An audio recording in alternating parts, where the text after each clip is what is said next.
दोस्तों, रामलला की प्राण प्रतिष्ठा का कार्यक्रम हम सबने देखा। इन सब के बीच गोदी मीडिया का भोलापन भी देखा। अयोध्या की सड़कों पर उछल उछल कर, कूद कूद कर, चौक चौराहों पर फुदक फुदक कर यह बताने की कोशिश लगातार गोदी मीडिया के तमाम एंकर और पत्रकारों की तरफ से की जाती रही कि अगर मोदी जी नहीं होते तो सुप्रीम कोर्ट से राम मंदिर का रास्ता का, उसके हक का रास्ता साफ नहीं होता। बताने की कोशिश यह भी की जाती रही अगर मोदी जी ना होते तो मंदिर नहीं बन पाता, प्राण प्रतिष्ठा नहीं हो पाती। वो बात अलग है कि शंकराचार्य, साथ ही साथ साधु संतों ने बताया कि हमेशा मोदी सरकार ने अड़ंगा लगाने का काम किया था। लेकिन इन सब के बीच एक बहुत बड़ी खबर निकलकर सामने आई है। अपने आका को खुश करने के लिए गोदी मीडिया ने एक ऐसा कांड कर दिया है दोस्तों, जिसके बाद इनके खिलाफ बहुत बड़ी कार्रवाई हो सकती है। क्योंकि एक मुस्लिम युवक को लेकर एक फर्जी खबर, एक गलत खबर गोदी मीडिया ने डंके की चोट पर चला दी है। अब वो इतनी बुरी तरह से भड़क गया है युवक कि उसने सीधे सीधे इस देश के बड़े बड़े चैनलों को नोटिस भेज दिया। नमस्कार, मैं हूं प्रज्वल गौतम और आप देख रहे हैं द कंटा।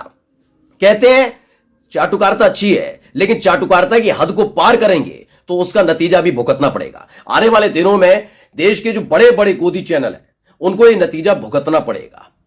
कम से कम लगाम लगेगी गोदी एंकरों की जुबान पर, गोदी पत्रकारों की जुबान पर, जो जैसे ही कैमरा ऑन होता है वैसे ही मोदी चालीसा पढ़ने लग जाते हैं।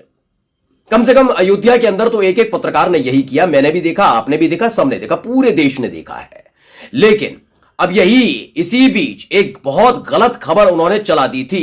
खबर एक मुस्लिम युवक से जुड़ी हुई थी। यह खबर चलाना इसलिए भी जरूरी हो गया था गोदी मीडिया के लिए क्योंकि लगातार शंकराचार्य नाराज चल रहे थे, साधु संत नाराज चल रहे थे और इस खबर के जरिए ये दिखाने और बताने की कोशिश की जा रही थी गोदी मीडिया की तरफ से कि शंकराचार्यों को आईना दिखाया जाए, साधु संतों को आईना दिखाया जाए कि जब मुस्लिम युवक मोदी जी से प्रभावित होकर राम भक्त बन सकता है तो आप व्यवधान पैदा क्यों कर रहे हैं। यह बताने और जताने की कोशिश की जा रही थी गोदी मीडिया की तरफ से। उन्हें लगा आका खुश होंगे, शायद हो भी गए हो खुश, लेकिन मुसीबत बढ़ गई गोदी एंकरों की, जिन लोगों ने इस खबर को पढ़ा था। खबर पहले मैं आपको पढ़कर बता देता हूं कि क्या खबर चलाई गई थी। कशिश न्यूज है, उसने एक खबर चलाई और लिखा कि श्रद्धा श्रीराम में प्राण प्रतिष्ठा से पहले हुई वतन वापसी तो मोहम्मद आफ्ताब ने सब परिवार दीप जलाने का लिया फैसला। इसी खबर को आज तक, इस देश का सर्वश्रेष्ठ चैनल अपने आप को कहता है, सबसे तेज कहता है, लेकिन इसकी तेजगी चढ़ चाटुकारिता में कितनी तेज रही वो देख लीजिए। आज तक ने खबर चला दी मुजफ्फरपुर, बिहार का एक जिला, आपको मालूम होगा। सऊदी अरब में फंसा मुस्लिम युवक लौटा घर, भगवान राम को धन्यवाद देते हुए कही ये बात। क्या बात कही, पढ़िए। बीते 10 महीने से सऊदी अरब में फंसा बिहार के मुजफ्फरपुर का मुस्लिम युवक 20 जनवरी को अपने घर वापस आ गया। 20 जनवरी समझ लीजिए, प्राण प्रतिष्ठा से 48 घंटे पहले, यानी 2 दिन पहले।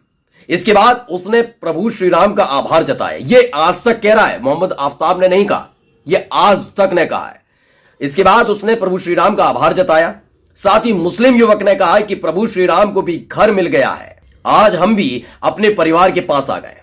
22 जनवरी प्राण प्रतिष्ठा के दिन वो अपने घर पर दीपोत्सव करेगा और खुशियां मनाएगा। यह आज तक ने आफ्ताब शेख के हवाले से खबर चला दी। लेकिन जानते हैं आफ्ताब शेख आगे आ चुके हैं। उन्होंने आके एक बहुत बड़ा बयान दे दिया है। उन्होंने साफ तौर पर कहा है कि ऐसा कोई भी बयान मेरी तरफ से नहीं दिया गया है। दरअसल इस खबर को ट्वीट किया शम्स तबरेज कासमी ने। उन्होंने जो कहा है वो पढ़कर बता देता हूं, क्योंकि जो बाइट है उनकी, जो उन्होंने बयान दिया है, जो हिंदी में उन्होंने लिखा और सही तरीके से लिखा, वो पढ़कर बता दे। तो ये बिहार में मुजफ्फरपुर के रहने वाले आफ्ताब शेख है। आज तक और दूसरे टीवी चैनलों ने खबर चला दी कि सऊदी अरब से लौटने के बाद इन्होंने राम को भगवान मान लिया है। ये झूठी खबर चला दी, धर्म परिवर्तन कर लिया है। यह भी एक फर्जी खबर थी। 22 जनवरी को अपने घर पर दिया जलाने का वादा किया है, यह आफ्ताब शेख की तरफ से चलाया गया था। मैंने पढ़वा भी दिया आपको।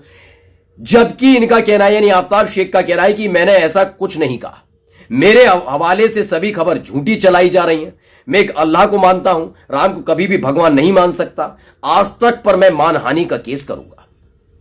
तो ये तमाम जो बड़े बड़े पत्रकार थे ना, वहां गए थे। आप दिन भर करिए ना, किसने मना किया था। आप गोदी चालीसा पढ़िए, आप दिन भर बताइए कि अगर मोदी जी ना होती तो राम मंदिर नहीं बन पाता, आंदोलनकारियों को अपमानित करते रहिए।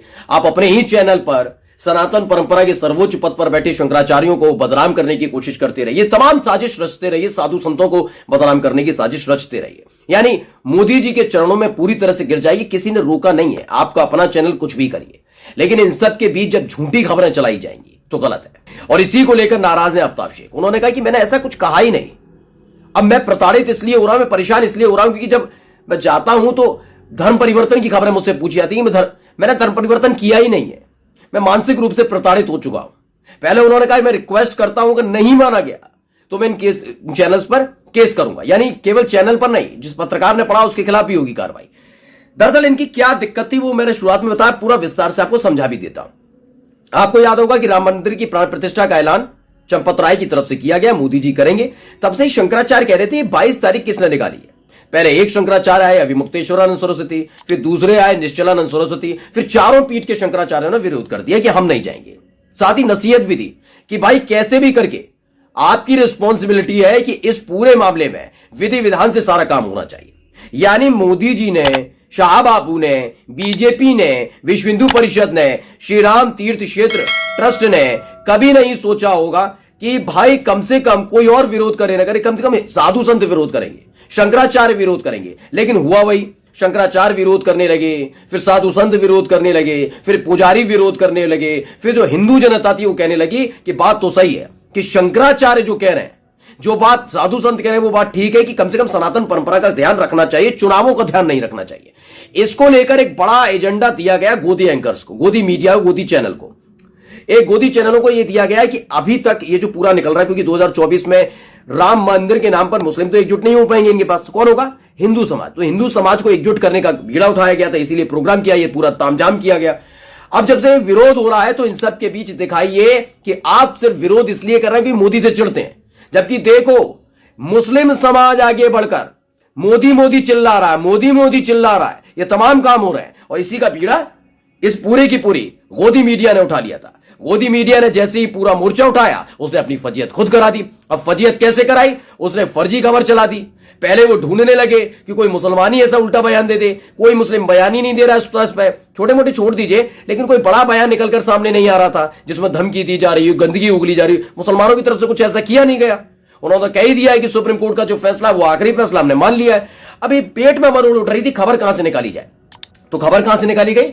खबर, एक व्यक्ति सऊदी अरब से लौटता है, सरकार अपनी जिम्मेदारी निभाती है, उसे मोदी भक्त बता दिया जाता है, फिर उसे राम भक्त घोषित कर दिया जाता है, फिर उसका धर्म परिवर्तन करा दिया जाता है, फिर बता दिया जाता है कि प्राण प्रतिष्ठा वाले दिन वो तो अपने घर पर दिया जलाएगा।